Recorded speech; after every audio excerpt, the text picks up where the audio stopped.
Bismillahirrahmanirrahim. Assalamualaikum warahmatullahi wabarakatuh. Ahlan wa sahlan. Ismi Anjani Prameswari Safiratul Jannah. Video kali ini dibuat dalam rangka menyelesaikan tugas UTS mata kuliah metodologi penelitian kualitatif yang diampu oleh Al-Ustadz Ad-Duktur Irhamni. Pernyataan pertama yaitu tentang penelitian kualitatif menghasilkan hipotesis, teori, atau proposisi. Telah kita ketahui bersama apa itu metodologi penelitian kualitatif dan kuantitatif. Kemudian perlu kita ketahui perbedaan antara keduanya. Penelitian kualitatif akan melahirkan atau menciptakan hipotesis baru atau pernyataan yang bersifat prediktif tentang hubungan antara dua atau lebih variabel, atau bisa juga tentang efek dari suatu perlakuan, fenomena, metode, bahan ajar, dan lain sebagainya, yang bertujuan untuk mengarahkan peneliti dan untuk memungkinkan penguji empiris terhadap dugaan-dugaan tersebut. Sedangkan penelitian kuantitatif akan menguji atau membuktikan kebenaran hipotesis yang sudah ada. Nah, sebagaimana penelitian kualitatif yang berfokus pada penjelasan dan pemahaman, fokus riset pada penelitian kuantitatif adalah penjabaran dan penjelasan pemikiran. Oke, selanjutnya ini adalah contoh judul penelitian dengan menggunakan metode kualitatif, yaitu efektivitas learning management system berbasis Moodle sebagai media pembelajaran Maharoh Istimewa bagi siswa kelas 7 MTS. Selanjutnya pada penelitian kualitatif, yaitu implementasi learning management system berbasis Moodle sebagai media pembelajaran Maharoh Istimewa di MTSN 1 Malang, Kota Malang. Nah, pada penelitian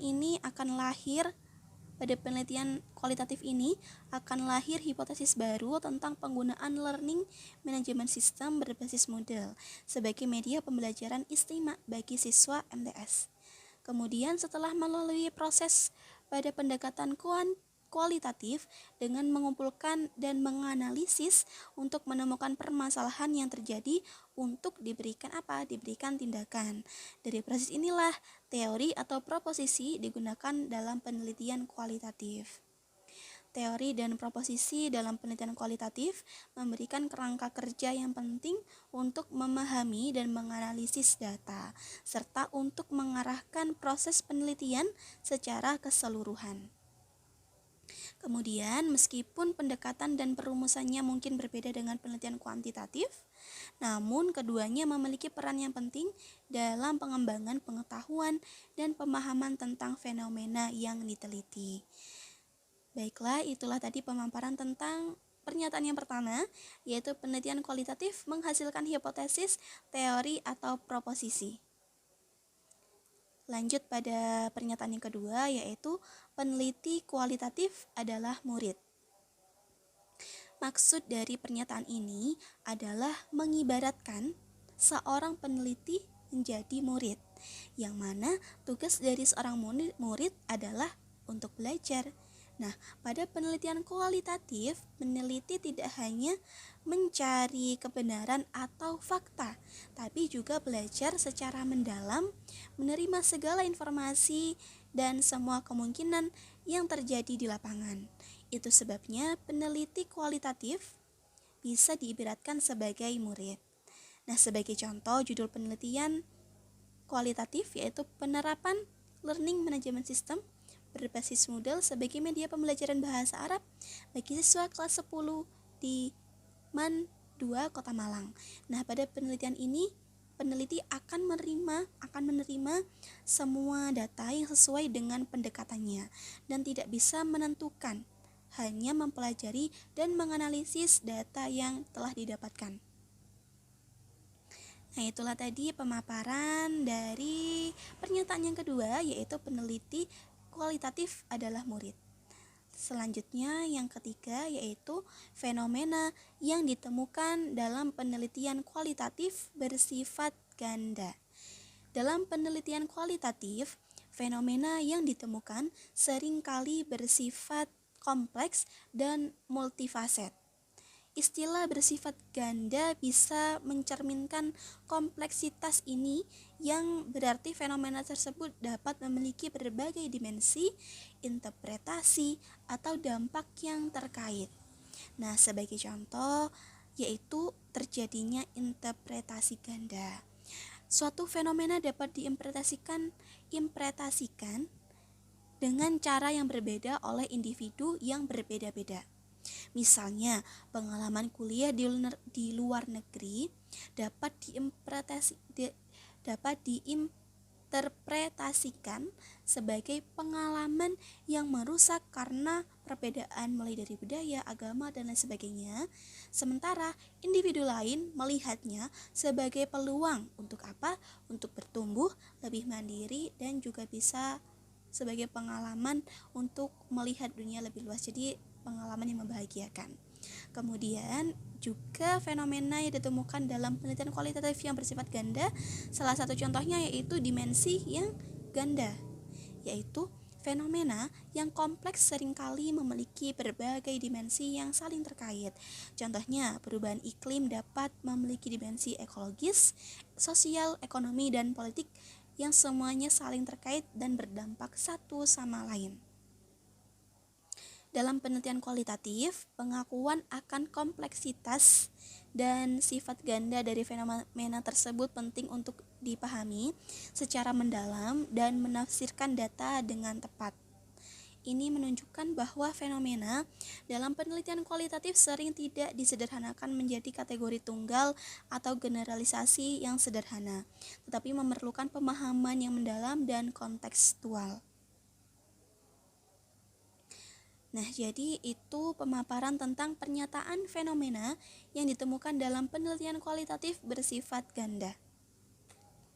Selanjutnya, yang keempat yaitu inner perspective. Dalam penelitian kualitatif, konsep inner perspective atau perspektif inner mengacu pada upaya untuk memahami pengalaman, pemikiran, perasaan, dan persepsi yang subjektif dari individu atau kelompok yang diteliti. Ini melibatkan penelitian yang berfokus pada sudut pandang internal atau dalam dari partisipan dengan tujuan untuk mengeksplorasi makna subjektivitas dari pengalaman peneliti. Contohnya pada judul implementasi Learning Management System berbasis Moodle sebagai media pembelajaran mufradat bahasa Arab bagi siswa kelas 7 MTS.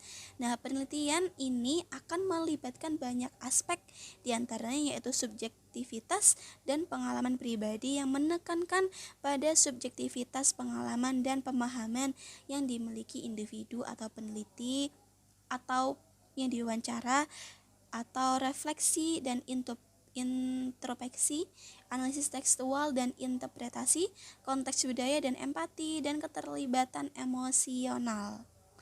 Nah, jadi begitu kompleks ya tentang perspektif ini, dan peneliti kualitatif dapat memberikan wawasan yang mendalam tentang tentang kehidupan manusia yang berhubungan dengan hubungan sosial dan pengalaman yang kompleks dan beragam dari perspektif individu yang berbeda. Nah, itulah tadi pemaparan terkait pernyataan inner perspective. Selanjutnya pernyataan yang terakhir, yakni kelompok yang diteliti dalam penelitian kualitatif disebut subjek bukan objek. Dalam penelitian kualitatif, kelompok yang diteliti seringkali disebut dengan subjek bukan objek.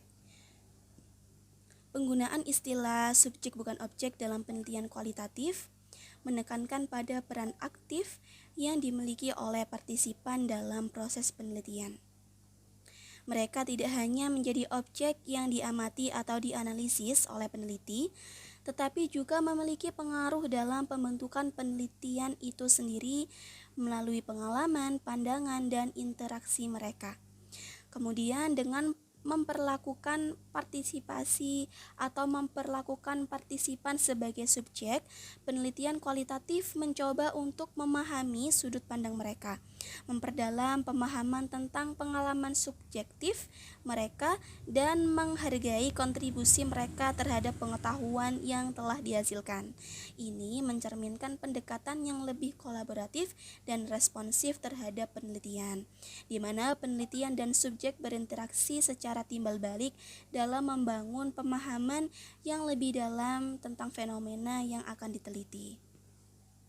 Alhamdulillah, itulah beberapa penjelasan terkait 5 pemaparan penelitian kualitatif.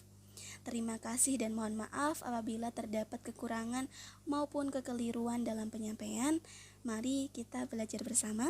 Wassalamualaikum warahmatullahi wabarakatuh.